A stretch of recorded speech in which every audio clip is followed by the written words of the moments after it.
चलो विद्यार्थी मित्रों, आज हम यहाँ पे इयत्ता 5वीं परिसर अध्ययन भाग 1 पाठ 5वां पारिवारिक मूल्य, यह पाठ आज हम सीखने वाले हैं।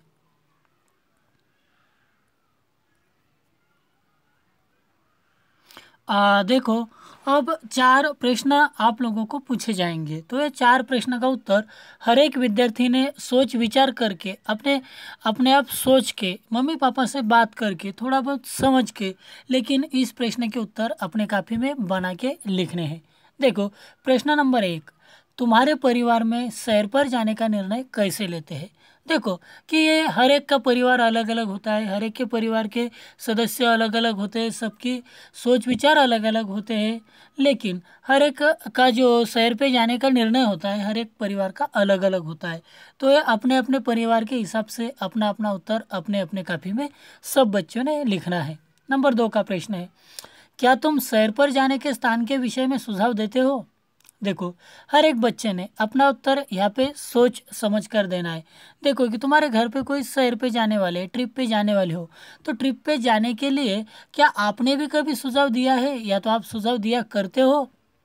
प्रश्न नंबर 3, क्या तुम यह बताते हो कि छुट्टियों में किन अतिथियों को घर बुलाना है। देखो, यह कभी आपने नाम किसी किसी का नाम सुझाया है कि छुट्टियों के दिन में घर पे कौन से और किन किन अतिथियों को बुलाना है। नंबर 4 का प्रश्न है, परिवार के त्योहार उत्सव की तैयारी में तुम किस प्रकार सहायता करते हो। देखो, क्या अलग अलग सन होते हैं, अलग अलग त्योहार होते हैं, वो त्योहार उत्सव की तैयारी में आप लोग किस प्रकार सहायता करते हो, किस प्रकार उसमें सहभाग लेते हो। जैसे कि दिवाली है, ईद है, गुरु पूर्णिमा है, 14 अप्रैल है, ऐसे जो अलग अलग त्योहार उत्सव होते हैं उसमें आप लोग किस तरह से सहभाग लेते हैं, सहायता करते हो। तो अपना अपना उत्तर अपने अपने काफी में लिखो। चलो आगे देखेंगे। देखो, निर्णय लेने में सहभाग। परिवार में हम सभी लोग एक साथ रहते हैं, प्रत्येक की रुचि अरुचि अलग अलग होती है, विचार और मत भी भिन्न भिन्न हो सकते हैं, हम भी दूसरों की अपेक्षा अलग है। यद्यपि ऐसा होने पर भी अनेक बातों में हमारे विचार और मत दूसरों से मिल सकते हैं। हम में एक दूसरे के प्रति प्रेम तथा आत्मीयता होती है, हम एक दूसरे का ध्यान रखते हैं, खोज खबर लेते हैं। देखो, यहाँ पर क्या बताया गया है, परिवार में हम सब एक साथ रहते हैं, हम सभी लोग एक साथ रहते हैं। जैसे कि हमारे मम्मी पापा, दादा दादी, भाई बहन, अंकल आंटी, यानी कि हमारे काका काकी, उनके लड़के, अलग अलग लोग हम एक साथ में रहते हैं। लेकिन जब हम साथ में रहते हैं फिर भी हम सबकी रुचि अरुचि विचार मत भी भिन्न भिन्न हो सकते हैं। हम एक दूसरे के अपेक्षा अलग हो सकते हैं। यद्यपि ऐसा होने पर भी अनेक बातों में हमारे विचार और मत दूसरों से मिल सकते हैं। हम में एक दूसरे के प्रति जब हमारे सोच विचार मिल सकते हैं तो एक दूसरे के प्रति हमें आत्मीयता निर्माण होती है। इससे हम एक दूसरे का ध्यान रखते हैं, खोज खबर लेते हैं। परिवार की किसी भी बात पर निर्णय लेते समय एक दूसरे से पूछते हैं, आपस में बातचीत करते हैं, ऐसा निर्णय लिया जाता है जो सबको स्वीकार होगा। इस पद्धति से हम सभी लोग परिवार का निर्णय लेने में सहभागी होते हैं। देखो, परिवार की ऐसी कौन सी भी बात हो, उस पर समझो निर्णय लेना है तो हम परिवार वाले सब एक दूसरे से पूछते हैं, सलाह मसलत करते हैं, एक दूसरे से बातचीत करते हैं, और बातचीत करने के बाद सबको स्वीकार्य हो ऐसा निर्णय लिया जाता है। इस पद्धति से हम सभी लोग हमारे परिवार का निर्णय लिया करते हैं। निर्णय लेने में सहभागी होने पर क्या होता है। देखो, जब ऐसा परिवार में कोई निर्णय लिया जाता है, सब मिलके एक दूसरे के विचारों का आदान प्रदान करके, एक दूसरे को विचारों को जान के, तो उसके क्या फायदे होते हैं। देखो, यह नीचे पर बताया गया है। नंबर 1 पे देखो, प्रत्येक को अपनी अपनी बात कहने का अवसर मिलता है, यानी कि परिवार के सब लोगों को, परिवार में से सभी को, हर एक को अपना अपना विचार, अपनी अपनी बात कहने के लिए अवसर मिलता है। नेक्स्ट, एक दूसरे के साथ विचार करके निर्णय लेने से विषय पर चर्चा होती है और सभी पहलू समझ में आते हैं। देखो, जब एक दूसरे के साथ परिवार वाले सब एक दूसरे के साथ विचार करके निर्णय लेते हैं तो उस समय विषय पर सखोल चर्चा होती है और उसी विषय के सभी पहलू समझ में आ जाते हैं और उस पर बात होती है, विचार विनिमय होता है। नेक्स्ट, यह जानकर कि परिवार में हमारे मत को महत्व दिया जाता है, हमें परिवार के प्रति अधिक निकटता प्रतीत होने लगती है। देखो, जब जब परिवार में सभी लोगों को विचार विनिमय करने के लिए सहभागी किया जाता है तब उनके मन में एक विचार आ जाता है, जैसे कि उनको ऐसा लगता है कि परिवार में मेरे मत का यानी कि हमारे मत को महत्व दिया जाता है, मेरे मत पर यानी कि हम सभी के मत पर विचार विनिमय किया जाता है तो हम परिवार के प्रति अधिक निकटता प्रतीत करते हैं या होने लगती है। अपने परिवार के कुछ निर्णयों में जैसा हमारा सहभाग होता है वैसा ही हमारी सार्वजनिक समस्याओं के विषय में भी होता है। देखो, अपने परिवार में जो कुछ निर्णय होते हैं उसमें हमारा जैसे सहभाग होता है उसी तरह हमारे कुछ सामाजिक प्रश्न भी होते हैं, उसी सामाजिक प्रश्नों में भी हमारा ऐसा ही सहभाग होना चाहिए और होता भी है। समाचार पत्रों में हम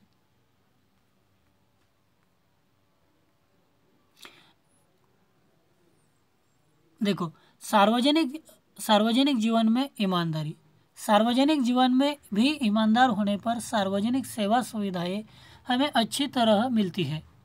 बस अथवा रेल द्वारा बिना टिकट यात्रा करने पर क्या होगा, हमारी परिवहन व्यवस्था घाटे में आ जाएगी और कुछ दिनों में बंद हो सकती है।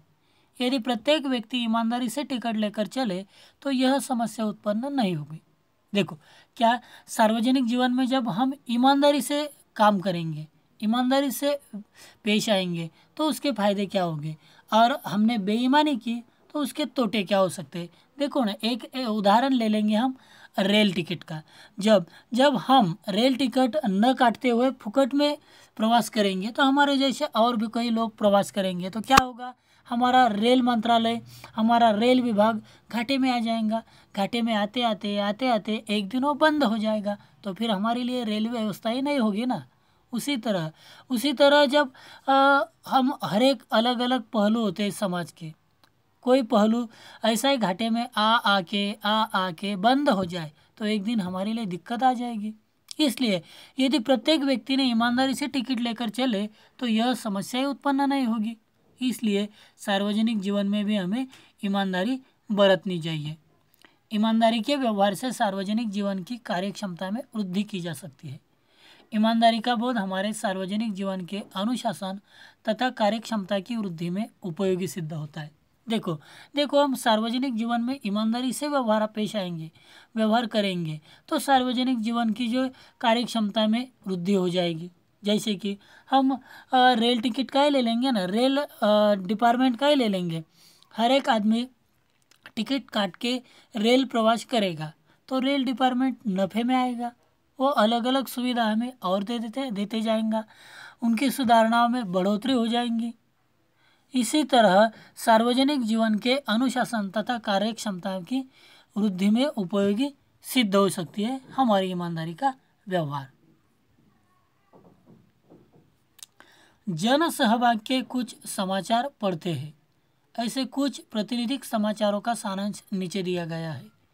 इनमें से सार्वजनिक समस्याएं कौन सी है और इसके लिए लोगों ने किस प्रकार सहभाग लिया उसकी कक्षा में चर्चा करो। देखो, जन सहभाग के कुछ समाचार पढ़ते हैं, जैसे कि जन सहभाग, जनता हर एक सार्वजनिक प्रश्न में सहभागी होते हैं। तो ऐसे कुछ प्रातिनिधिक समाचारों का सारांश हम नीचे देखने वाले हैं और उस पर चर्चा करने वाले हैं। देखो, आगे देखेंगे। पढ़ो तथा चर्चा करो। देखो, महानगर पालिका के अनुमान पत्र में नागरिकों का सहभाग, खर्च किन मुद्दों पर करना है यह नागरिक निश्चित करेंगे। देखो, महानगर पालिका के अनुमान पत्र में जो अंदाज पत्रक होता है उसमें नागरिकों का सहभाग और खर्च किन मुद्दों पर किस स्थान पर करना चाहिए, यह नागरिक निश्चित करेंगे। यह क्या है? तो सामाजिक जीवन में हर एक नागरिक का सहभाग। दूसरा, देखो, शहर के विकास प्रारूप में सुधार के सुझाव देने के लिए नागरिकों की भीड़। देखो, शहर के विकास प्रारूप में सुधार के सुझाव देने के लिए नागरिकों की भीड़, यानी कि विकास, शहर में विकास किस जगह पे किस मुद्दों पे करना चाहिए, यह सुझाव देने के लिए, यह बताने के लिए नागरिक इकट्ठा हो गए। यानी कि सब लोगों ने शहर के विकास के लिए क्या लिया? यहाँ पे सार्वजनिक जीवन में सहभाग लिया, ऐसा यहाँ पे व्यतीत होता है। देखो आगे देखेंगे, 6 गांवों को जोड़ने वाली सड़क का उद्घाटन, ग्रामीणों को आनंद। सड़क का निर्णय हो इसलिए 6 गांव के नागरिकों का सामूहिक प्रयत्न। देखो यहाँ पे भी सार्वजनिक क्वेश्चन है, 6 गांवों को सड़क होनी थी, रास्ते की जरूरी थी, तो लोगों ने क्या किया? सार्वजनिक लोगों ने सब ने एक आकर प्रयत्न किया, इकट्ठा अपना प्रयत्न किया, और उसका फल ऐसा मिला कि उस 6 गांव की सड़क पास हो गई और उसका काम भी शुरू हो गया, उद्घाटन हो गया। यानी कि सब लोगों ने क्या किया? यहाँ पे भी तो अपना सहभाग उसमें बताया है।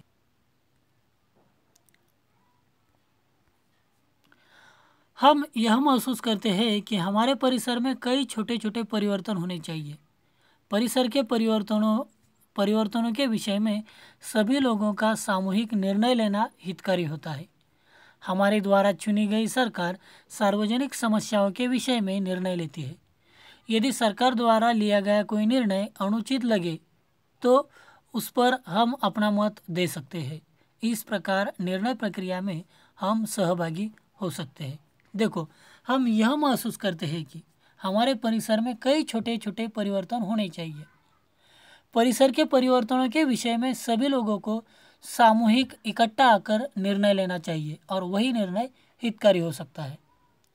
कभी कभी हमारे द्वारा चुनी गई सरकार सार्वजनिक समस्याओं के विषय में निर्णय लेती है, लेकिन एक आध बार सरकार ने लिया हुआ निर्णय भी अनुचित हो सकता है और यह ऐसा हमें लगा कि वह निर्णय अनुचित है तो हम अपना मत दे सकते हैं। इस प्रकार निर्णय प्रक्रिया में हम सब सहभागी हो सकते हैं।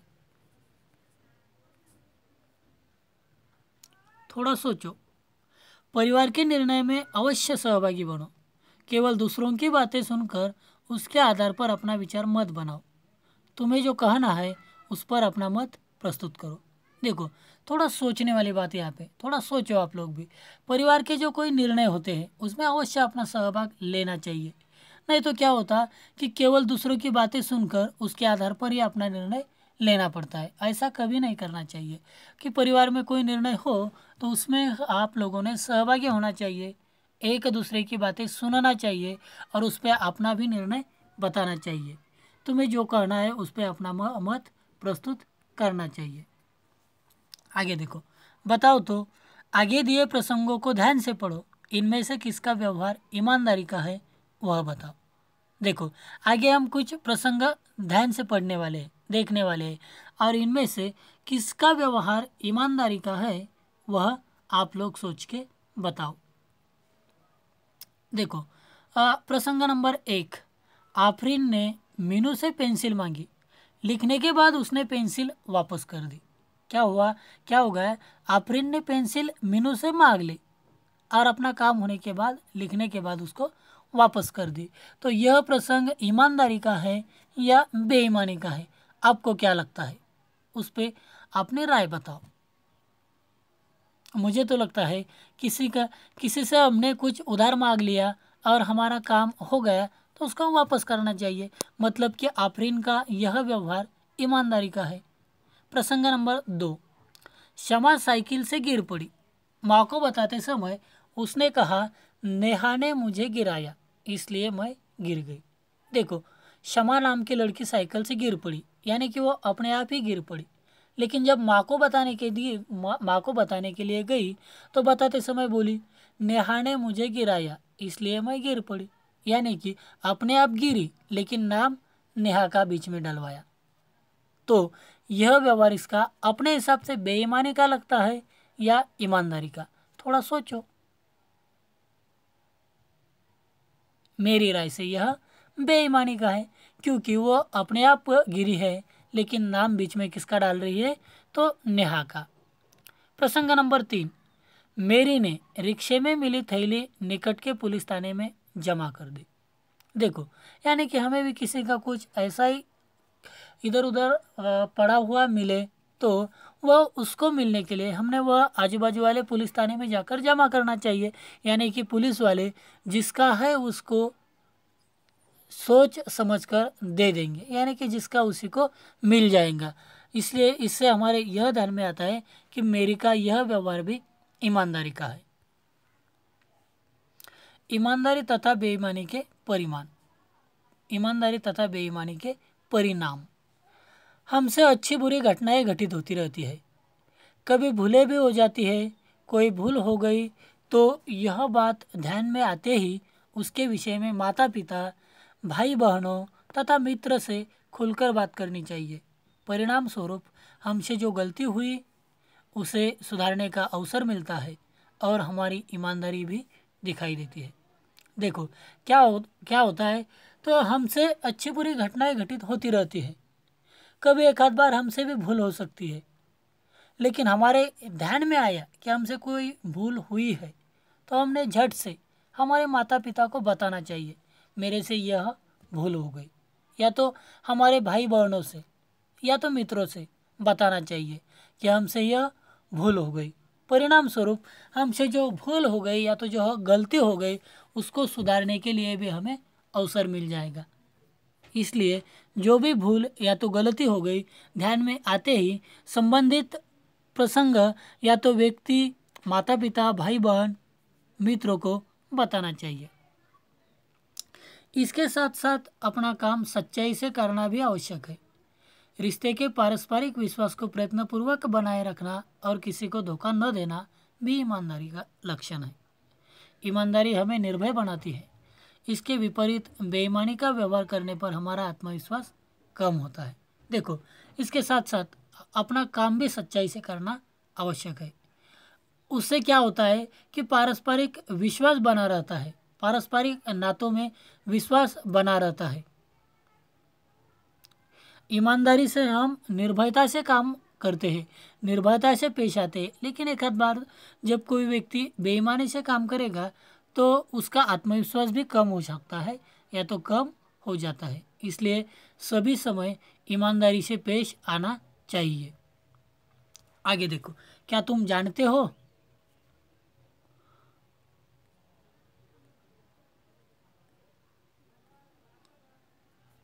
देखो, जब हम कोई व्यक्ति एक आध बार बेईमानी से पेश आता है तो उसका आत्मविश्वास कम हो जाता है। परिवार तथा अपने सार्वजनिक जीवन में भी हमें ईमानदारी पूर्वक व्यवहार करना चाहिए। ईमानदारी व्यक्ति के प्रति सब में आदर की भावना होती है। ईमानदारी हमारी शक्ति है। देखो, परिवार तथा अपने सार्वजनिक जीवन में सभी ने ईमानदारी से पेश आना चाहिए। आपका व्यवहार, हमारा व्यवहार ईमानदारी से करना चाहिए। ईमानदार व्यक्ति के प्रति सबके मन में आदर भावना जागृत होती है। ईमानदारी ही हमारी शक्ति होती है। यही एक प्रसंग है ईमानदारी का। देखो, क्या तुम जानते हो सन 2011 में भारत विरुद्ध वेस्टइंडीज क्रिकेट मैच में आरंभ के ही ओवर में सचिन तेंदुलकर का कैच वेस्टइंडीज के गेंदबाज ने लपक दिया। गेंदबाज ने एम्पायर से अपील की। एम्पायर को लगा कि गेंद का स्पर्श बल्ले से हुआ नहीं, इसलिए उसने तेंदुलकर को नॉट आउट होने का निर्णय दिया। परंतु तेंदुलकर को मालूम था कि बल्ले को गेंद का स्पर्श हुआ है, इसलिए नॉट आउट घोषित होने पर भी सचिन तेंदुलकर मैदान से पवेलियन में लौट आए। देखो, ऐसे क्या बात हो गई थी कि ईमानदारी का एक प्रसंग है यह। सन 2011 में भारत विरुद्ध वेस्टइंडीज क्रिकेट मैच शुरू थी। पहला ही ओवर था, आरंभ का ही पहला ही ओवर था। सचिन तेंदुलकर का कैच वेस्ट इंडीज के गेंदबाज ने पकड़ लिया था। गेंदबाज ने एम्पायर से अपील भी की कि यह बैट्समैन बल्लेबाज आउट है, लेकिन एम्पायर के यह समझ में नहीं आए, इसलिए उसने सचिन तेंदुलकर को नॉट आउट दिया। लेकिन सचिन तेंदुलकर को पता था कि अपने बल्ले से बॉल छू गया है। सचिन तेंदुलकर को खुद को पता था कि मैं आउट हूँ, इसलिए एम्पायर ने नॉट आउट का निर्णय दिया। फिर भी सचिन तेंदुलकर अपने आप पवेलियन में लौट के आए। इसलिए यहाँ पे इस प्रसंग से सचिन तेंदुलकर की ईमानदारी का हमें पता चलता है। और ऐसा ही हमने भी पारिवारिक जीवन में या तो सार्वजनिक जीवन में रहना चाहिए।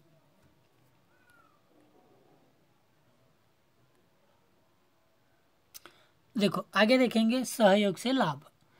परिवार में एक दूसरे को सहयोग करते रहते हैं। इसी प्रकार सामूहिक खेल खेलते समय खिलाड़ियों के पारस्परिक सहयोग जितना अधिक होता है उतना उनका खेल अच्छा होता है। खेल की सहयोग भावना खेल तक ही सीमित न रखकर उसे अपने सार्वजनिक जीवन में भी लानी चाहिए।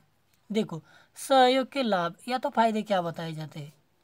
परिवार में हम एक दूसरे को सहयोग करते रहते हैं। इसी प्रकार सामूहिक खेल खेलते समय भी खिलाड़ी एक दूसरे में पारस्परिक सहयोग से खेलते हैं। जितना वह एक दूसरे में सहभाग से खेलते हैं उतना उनका खेल अच्छा बनता है।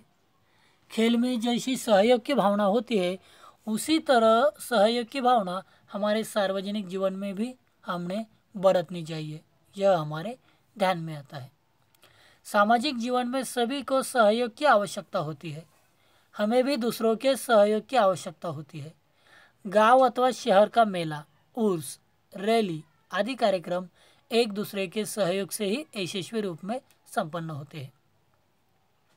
देखो हमारे क्या समझ में आता है, तो सामाजिक जीवन में भी सहयोग की आवश्यकता होती है।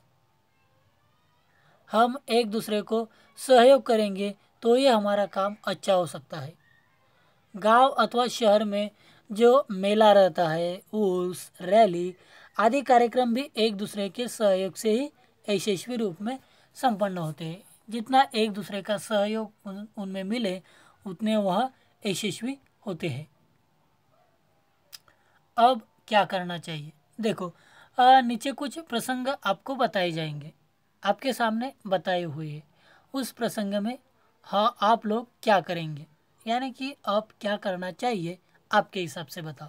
देखो प्रसंग नंबर 1, रास्ता भटका हुआ बच्चा तुम्हें मिल गया तो क्या करेंगे, सोचो जरा। देखो रास्ता भटका हुआ बच्चा तुम्हें मिले तो मुझे लगता है कि हमें उससे सबसे पहले पास में लेना चाहिए। प्यार से उसको उसका नाम, पूरा पता पूछना चाहिए। फिर बाद में उसे उसका रास्ता बताने के बाद घर जा सकेगा क्या, यह सोचना चाहिए। जब जा सकेगा तो उसको उसका रास्ता बता देना चाहिए। वह सही रास्ते पर अपने घर पहुंच जाएगा। या तो बहुत छोटा होगा तो हमें उससे उसके घर पे छोड़ना चाहिए। या तो हमें भी नहीं समझ में आए तो कुछ बड़े लोगों की मदद से उसे उसके घर तक छोड़ना चाहिए। प्रसंग नंबर 2, शहर पर जाने के बाद तुम्हें पता चला कि तुम्हारी सहेली खाने का डिब्बा घर पर भूल गई है। देखो हमारे भी क्लास की स्कूल की कई बार शहर जाती है। शहर पे जाने के बाद हमारे ऐसे ध्यान में आता है कि हमारा कोई दोस्त, सहेली या तो कोई दोस्त उसका खाने का डिब्बा घर पे भूल गया तो क्या करेंगे, क्या करना चाहिए। तो हम क्या करेंगे, हमारे खाने में से कुछ खाना उसे दे देंगे, ऐसा करना चाहिए। प्रसंग नंबर 3, इमारत की लिफ्ट में कुछ व्यक्ति फंस गए हैं तो क्या करना चाहिए। तो कुछ बड़े व्यक्ति की सहायता से उनको लिफ्ट से बाहर निकलना चाहिए। सबसे पहले वह बात बड़े लोगों के ध्यान में लानी चाहिए। देखो पढ़ो और चर्चा करो। नीचे दिया गया संवाद पढ़ो। इसमें विवाद का मुद्दा कौन सा है और उसे कैसे हल किया गया, इस विषय पर चर्चा करो। देखो अब नीचे दिया गया एक संवाद है, उसमें हमारे एक मुद्दा ध्यान में आएगा कि वह विवाद का है, लेकिन उसको भी चर्चा करके कैसा हल किया जाता है, इस विषय पर हम देखने वाले हैं। देखो शुरुआत में हमारे शिक्षक हमें किला दिखाने के लिए ले जाने वाले हैं। बड़ा मज़ा आएगा। परंतु अपने समूह में सविता और समीर को नहीं लेना चाहिए। सविता बहुत बकबक करती है और समीर हमेशा दूसरों की बातों में कमी निकालता है, दूसरों की कमियां निकालता है। तो क्या हुआ, देखो पहले दोस्त ने क्या बताया, तो हमें शिक्षक किला दिखाने के लिए ले जाने वाले हैं, लेकिन हमारे गुट में सविता और समीर है। सविता ऐसे है कि सविता बहुत ही बकबक करती रहती है, और दूसरा है समीर। समीर जो कि दूसरों के मन में दूसरों में कभी भी कमियां निकालता रहता है। तो हमें क्या करना चाहिए?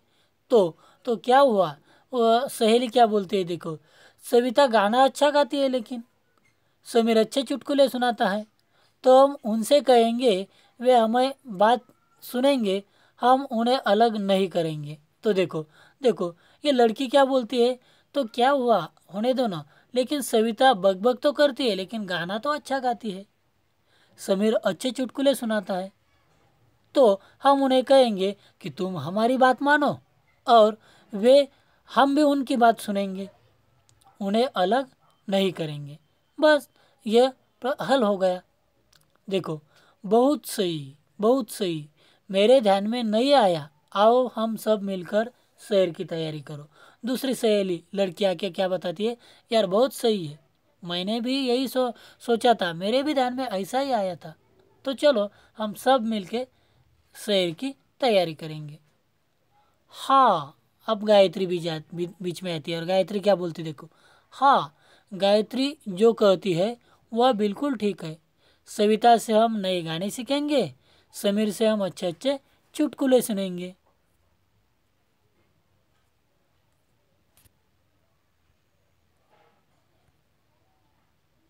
सहिष्णुता, हम सभी में कुछ गुणदोष होते हैं। अभिभावकों तथा सखा सहेलियों की मदद से हम अपने दोष दूर कर सकते हैं। एक दूसरे के विचार हर समय एक दूसरे को स्वीकार होंगे ऐसा नहीं होता, हमारे मित्रों के बीच कभी कभी मतभेद होता है। देखो हम सभी में कुछ गुण दोष होते हैं।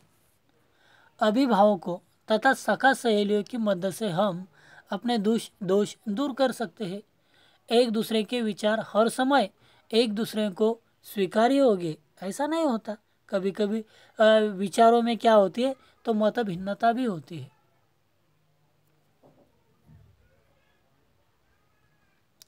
ऐसे समय में मैं ही सही हूँ ऐसा न मानकर दूसरों की बातें भी समझनी चाहिए, समय पड़ने पर दूसरों की बातों को भी सुनना चाहिए। इससे सहिष्णुता की भावना उत्पन्न होती है और उसका पोषण भी किया जा सकता है।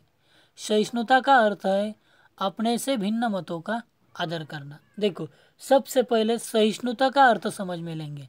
सहिष्णुता का क्या अर्थ है, तो अपने से भिन्न मतों का आदर करना, यानी कि मेरे जो विचार है, मेरे विरोधी विचार होने वाले लोग होते हैं उनके भी विचारों का आदर करना, मतलब कि सहिष्णुता।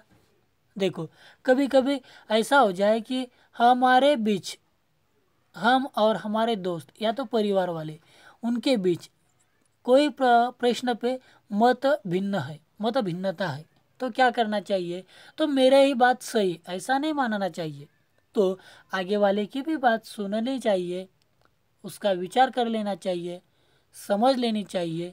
उससे क्या होता है, तो एक दूसरों की बातों की सुन के जो सही मुद्दा है, सही मुद्दे पे हम आ सकते हैं, और उससे सहिष्णुता की भावना भी उत्पन्न होती है। हमारे देश में सहिष्णुता को विशेष महत्व दिया जाता है। विविध धर्मों, संप्रदायों, परंपराओं तथा रीति रिवाजों का पालन करने वाले अनेक लोग यहाँ रहते हैं। इन कारणों से भी सभी को सहिष्णुता का पालन करना आवश्यक है। विविधता की सुरक्षा सहिष्णुता के कारण ही होती है। विविधता हमारे सामाजिक जीवन को समृद्ध बनाती है। देखो हमारे देश में सहिष्णुता को विशेष महत्व दिया गया है, और उस वक्त उसका कारण ऐसा है कि हमारे देश में विविध धर्मों, संप्रदायों, परंपराओं, रीति रिवाजों के लोग रहते हैं, उनका पालन करने वाले अलग अलग लोग रहते हैं। इन कारणों से सभी को सहिष्णुता का पालन करना आवश्यक होता है। विविधता की सुरक्षा सहिष्णुता के कारण ही होती है।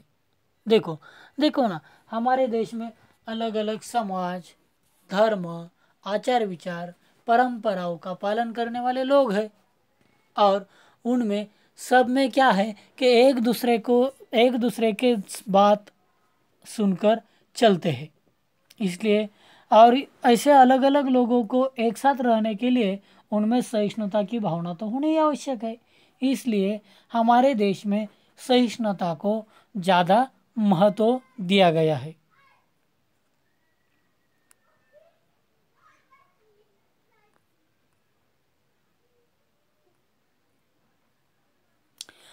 सहिष्णुता सामाजिक सौहार्द का पहला चरण है। इसके कारण हम दूसरों का भी विचार सहानुभूतिपूर्वक करते हैं।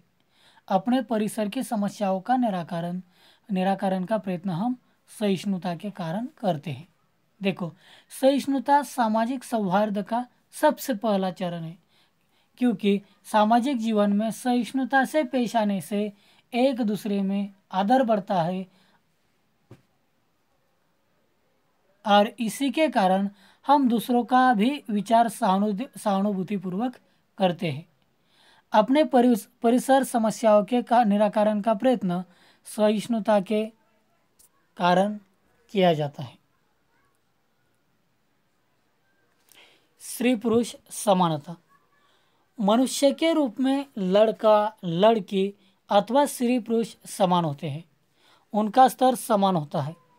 लड़का और लड़की में भेदभाव न करते हुए दोनों को ही समान मानना स्त्री पुरुष समानता है। लड़कों और लड़कियों को एक दूसरे का आदर करना चाहिए। अपने मित्रों की संगति में हम सभी एक दूसरे को समान ही मानते हैं। समानता की यह भावना हमें भविष्य में भी नागरिक के रूप में बनाए रखनी चाहिए। देखो, मनुष्य के रूप में लड़का लड़की अथवा स्त्री पुरुष एक समान ही होते हैं, उनका स्तर समान ही होता है। लड़का और लड़की में, स्त्री पुरुष में भेदभाव नहीं किया जाना चाहिए। जैसे हम अपने स्कूल में लड़का लड़की सब मित्रों को समान मानते हैं, उसी तरह भविष्य में भी हमने यह भावना कायम रखनी चाहिए और एक नागरिक के रूप में भी यह भावना बनाए रखनी चाहिए।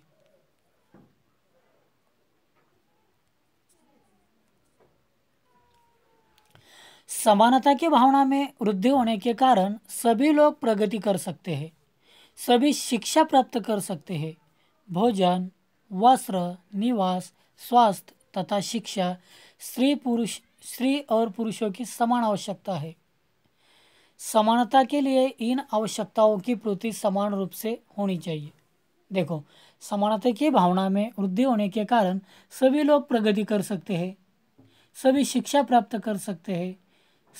भोजन, वस्त्र, निवास, स्वास्थ्य तथा शिक्षा स्त्री पुरुषों के लिए समान आवश्यक है। समानता के लिए इन आवश्यकताओं की पूर्ति समान रूप से होनी चाहिए। ऐसी सुख सुविधाओं पर स्त्री और पुरुष का समान अधिकार होता है। इसी प्रकार सभी स्त्री पुरुषों को प्रगति के समान अवसर मिलने चाहिए। स्त्री पुरुष समान होते हैं, इस विषय पर घोषवाक्य तैयार करो। देखो, स्त्री पुरुष समान होते हैं, इस पर घोषवाक्य तैयार करके अपने कॉपी में लिखो। आगे देखो, कुछ प्रसंगों का वर्णन किया गया है, तो क्या करना चाहिए। देखो, अब क्या करना चाहिए। कुछ परिवारों में नीचे दिए गए अनुसार परिस्थितियां हो सकती है, और ऐसी परिस्थिति है तो क्या करना चाहिए। सोच समझकर अपनी राय बताओ। देखो, पहली परिस्थिति ऐसे, कुछ घरों में पहली बार केवल लड़के के लिए बस्ता, गणवेश तथा कापियाँ खरीदी जाती है। लड़कियों के विषय में टाल मटोल किया जाता है। क्या करना चाहिए, सोचो जरा। कुछ घरों में क्या होता है, तो कुछ भी बात खरीदनी है तो पहले लड़के के लिए खरीदी जा सकती है या तो खरीदी जाती है, लेकिन लड़कियों के बारे में वही खरीदी आगे आई तो उस बात में टाल मटोल किया जाता है। ये बात कैसी आपको कैसी लगती है, उस पर क्या करना चाहिए? देखो यार, हम तो समझते हैं कि स्त्री पुरुष समान है, समानता है, तो क्या करना चाहिए? ऐसा नहीं होना चाहिए। लड़का हो या लड़की, उनमें भेदभाव नहीं होना चाहिए। और कुछ भी खरीदी हो तो सबको समानता की भावना से खरीदना चाहिए। या तो बस्ता हो, गणवेश हो, कापिया हो, लड़का लड़की सब सामान दोनों को साथ में ही खरीदना चाहिए, ऐसा हमें लगता है। परिस्थिति नंबर 2, कबड्डी के खेल में पराजित हुए राजू को रोते देखकर दिनेश ने कहा, क्या लड़कियों की तरह रोते हो? देखो, कबड्डी के खेल में क्या हुआ, तो पराजित होने के बाद राजू रोने लगा। उसे देखकर दिनेश कहता है, क्या लड़कियों की तरह रोता है? तो यह बात भी तो गलत है, क्योंकि स्त्री पुरुष समान है, लड़कियों को कम नहीं समझना चाहिए। परिस्थिति क्रमांक 3, वंदना को गेंद और बल्ला बहुत पसंद है, परंतु उसे बच्चों का खेल चौका चुल्ला भातुकली खेलने के लिए छोटे खिलौने के बर्तन और गुड़िया लाकर दी जाती है। देखो क्या हो गया कि वंदना नाम की लड़की है और उसको क्या गेंद और बल्ला बहुत पसंद है, लेकिन क्या होता है कि उसको बच्चों के जैसा खेल खेलने के लिए, जैसे कि भातुकली वाले खेल चौका चुल्ला खेलने के लिए उसे छोटे खिलौने दिए जाते हैं। तो यह कैसा है? छोटे खिलौने और बर्तन उसको लाकर दिए जाते हैं, तो ये गलत बात है ना, क्योंकि स्त्री पुरुष समान मानते हैं और स्त्री पुरुष समान है। तो क्या है, वंदना को जिस बात में पसंद है तो उसके पसंद का ही खेल उसको खेलने देना चाहिए, उसके पसंद वाले खिलौने उसको देने चाहिए। परिस्थिति क्रमांक 4, सारिका रसोई तथा घर के कार्यों में अपनी माँ की सहायता करती है। उसके भाई को ये काम करने के लिए कभी नहीं कहा जाता। ये भी तो गलत बात है ना। देखो, सारिका के घर में क्या होता है, सारिका रसोई में तथा घर के कामों में अपनी माँ को सहायता करती है, लेकिन उसके भाई को यह काम करने के लिए कभी नहीं कहा जाता। गलत बात है ना। सबको क्या, स्त्री पुरुष समान है, तो जो लड़के को काम बताए जाते वो लड़की को भी बताए जाने चाहिए, और जो काम लड़की को बताए जाते वो लड़के को भी बताए जाने चाहिए। आगे देखो, इसे सदैव ध्यान में रखो। ईमानदारी के कारण सार्वजनिक जीवन की कार्यक्षमता में वृद्धि होती है। समय, पैसा तथा मनुष्य बल के अपव्यय को भी टाला जा सकता है। क्या है, यह बात सदैव ध्यान में रखो। जब ईमानदारी के कारण सार्वजनिक जीवन में जो कार्यक्षमता में वृद्धि होती है, उसमें समय, पैसा तथा मनुष्य बल का होने वाला अपव्यय भी टाला जा सकता है। इसलिए सार्वजनिक जीवन में, वैयक्तिक जीवन में, सभी जगह पे हमें ईमानदारी से पेश आना चाहिए। आगे देखेंगे हमने क्या सीखा। देखो, परिवार के छोटे बड़े निर्णयों में सबका सहयोग होना चाहिए। परिवार का कोई भी निर्णय हो, छोटा हो या बड़ा, लेकिन सभी निर्णयों में सबका सहयोग होना चाहिए। नेक्स्ट, हमारे व्यक्तिगत तथा सार्वजनिक जीवन में ईमानदारी होनी चाहिए।